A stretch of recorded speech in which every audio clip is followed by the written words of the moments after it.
My name is Jo Shooter and I am the head teacher of PPP Include School in West London.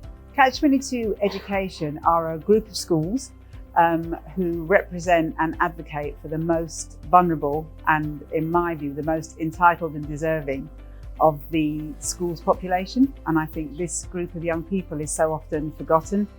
It's almost like they come after the pupil referral units. So it feels to me when I'm running the school that we're sort of like the last hope for these young people. Alternative provision is a form of education for young people that are outside of mainstream education. It may be that these young people have been excluded from mainstream education. It may be that they're voting with their feet and not attending. It may be because the barriers to learning that they have and the trauma that they've often suffered is so significant that they cannot be included in mainstream education and in the sort of rigid, defined way in which mainstream school works. The way that I always define it is that mainstream education provides square pegs and pushes them into round holes. What we do is we work out exactly the shape of the hole and create a peg that fits it.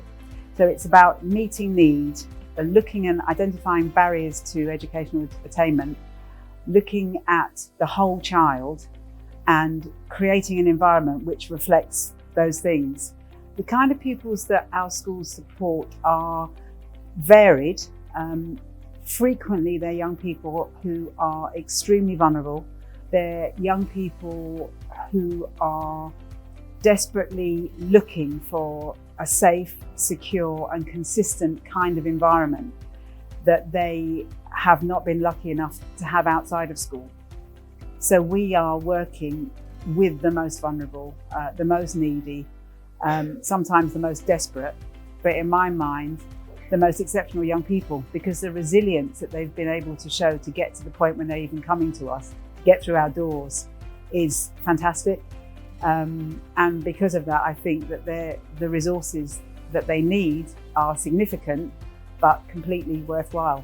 What I find rewarding about leading alternative provision is that you are given the opportunity to significantly transform the lives of young people who, without our input, would almost certainly be, in my case, with secondary provision, on a course to go to young offenders, or to, in the worst cases, be harmed in some way.